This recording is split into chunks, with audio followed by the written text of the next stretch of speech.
یہ تفصیل سے ذکر کیا ہے کہ دعا کس طرح مانگے، اور باقاعدہ دعا مانگ کر بھی دکھائی ہے۔ اور دوسرا یہ کہ روز دعا مانگا کریں، کیونکہ درود پڑھنے کے بعد دعا مانگنا بہت ہی ضروری ہے، یہ وقت قبولیت ہوتا ہے، اور وہی آپ مس کر دیتے ہیں۔ البتہ اگر ذکر کی مسلسل مصروفیت کی وجہ سے دعا مانگنے کا ٹائم نہ ملے تو کوئی حرج بھی نہیں ہے، یعنی آپ سارا دن ساری رات درود پڑھنے میں مصروف ہے اور دعا مانگنے کا ٹائم نہیں مل رہا، یا اگر آپ دعا مانگتے ہیں تو آپ کے دل میں یہ ہوتا ہے کہ میرا درود رک جائے گا، تو پھر ضروری نہیں ہے دعا مانگنا، کیونکہ اس بارے میں ہمیں یہ بھی پتہ چلتا ہے کہ اللہ تعالیٰ نے فرمایا جس کو ذکر کرنے کی وجہ سے دعا مانگنے کا ٹائم نہیں ملتا میں اسے دوسرے لوگوں کی نسبت زیادہ دیتا ہوں۔ تو اگر دعا نہیں بھی مانگتے ذکر کی وجہ سے تو پھر بھی خیر ہے۔ تاہم میری ذاتی رائے یہ ہے کہ سارا دن اگر دعا مانگنے کا ٹائم نہ بھی ملے نا تو کم از کم رات کو سونے سے پہلے بستر پر لیٹ کر ہی دعا مانگ لینی چاہیے، مس نہیں کرنا چاہیے کوئی بھی دن۔ 15واں اور آخری سوال یہ ہے کہ منت یا نیت پوری ہو جانے کے بعد بھی اگر دعا قبول نہ ہوتی ہو یا حاجت پوری نہ ہوتی ہو تو پھر کیا کریں؟ یہاں مجھے نا ایک واقعہ یاد آ گیا، اور بڑا پر اثر واقعہ ہے یہ، میں نے اپنی کتاب میں بھی اس کو لکھا ہے کہ خواجہ تونسوی رحمۃ اللہ علیہ کے پاس نا ایک نابینا آیا، پیدائشی نابینا، اور کہنے لگا حضور میرے لیے دعا کر دے، اللہ تعالیٰ مجھے آنکھوں کی روشنی دے دے۔ تو آپ رحمۃ اللہ علیہ نے فرمایا بھائی درود شریف پڑھا کرو۔ کہنے لگا غریب نواز درود شریف تو میں پہلے بھی پڑھتا ہوں۔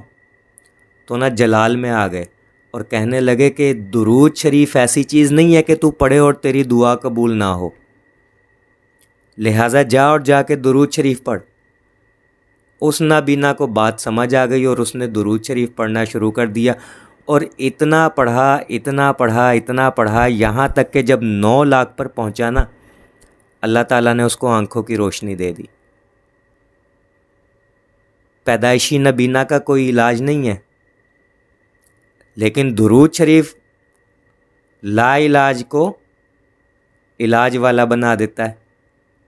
جہاں میڈیکل فیل ہو جاتی ہے نا وہاں درود شریف کام آتا ہے، یقین جانیں، آزما کر دیکھیے گا۔ جب ڈاکٹر جواب دے دے نا تو درود شریف کے ساتھ دوستی لگا لیں۔ ہزاروں کی تعداد میں واقعات ہیں، مشاہدات ہیں، تجربات ہیں۔ آپریشن ہو رہا ہے، درود پڑھا کامیاب ہو گیا، ڈاکٹر نے کہا تھا کہ مشکل ہے کہ کامیابی ملے آپریشن میں، لیکن درود پڑھا کامیاب ہو گیا۔ ڈاکٹر نے جواب دے دیا تھا جی گھر لے جائیں، گھر آیا درود پڑھنا شروع کیا، شفا مل گئی اس کو۔ یہاں تک کہ جب دوبارہ ڈاکٹر کے پاس رپورٹ لے کے گیا تو ڈاکٹر حیران ہو گئے کہ یہ ہوا کیسے؟ تو انہیں بتایا گیا یہ درود شریف کی برکت سے ہوا۔ تو میرے عزیزو، ایک نیت یا منت سے اگر دعا قبول نہیں ہو رہی، حاجت نہیں پوری ہوئی تو تھک نہ جایا کرے، ہار نہ جایا کرے، نا امید یا مایوس مت ہوا کرے، اگلی نیت یا منت مان لے، کوئی پیسے تو نہیں لگتے اس پہ، پڑھتے جائیں یہاں تک کہ 9 لاکھ پر پہنچے تو اللہ تعالیٰ آپ کی بھی سن لے جس طرح اس نابینا کی سنی۔ کیونکہ درود شریف ایسی عبادت نہیں ہے کہ تو پڑھے اور تیری دعا قبول نہ ہو، بس آپ پڑھتے چلے جائیں۔ اور یہ 9 لاکھ والی میں نے مثال دی ہے، کل کو آپ یہ نہ کہنا میں نے 9 لاکھ پڑھ لیا تھا پھر بھی دعا قبول نہیں ہوئی، یہ میں نے مثال دی ہے آپ کو۔ اگر پڑھتے 50 لاکھ پر بھی پہنچ جائے نا تو رکنا نہیں ہے، تھکنا نہیں ہے، بس پڑھتے چلے جائیں، کرم ہو ہی جائے گا۔ اور دنیا میں نہ ہوا تو قیامت والے دن تو ہوگا نا، نبی علیہ الصلاۃ والسلام آپ کی سفارش کروائیں گے، آپ کو اپنے ہاتھوں سے جام کوثر پلائیں گے۔ کیونکہ آپ 1 کروڑ مرتبہ درود پڑھ کر گئے ہیں۔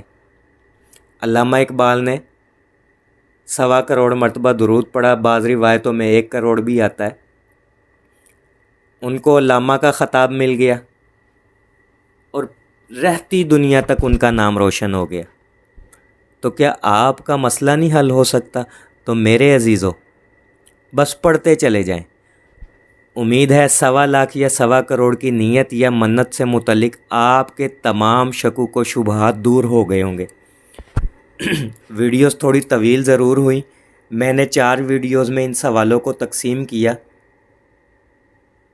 ویڈیوز طویل ہوئیں لیکن امید ہے آپ کو بات سمجھ آ گئی ہوگی، اگرچہ کہ آپ نے توجہ اور دھیان سے بات سنی ہو، اور میں نے یہ تمام محنت خالص اللہ اور اس کے حبیب صلی اللہ علیہ وآلہ وسلم کی رضا اور خوشنودی کے لیے کی ہے۔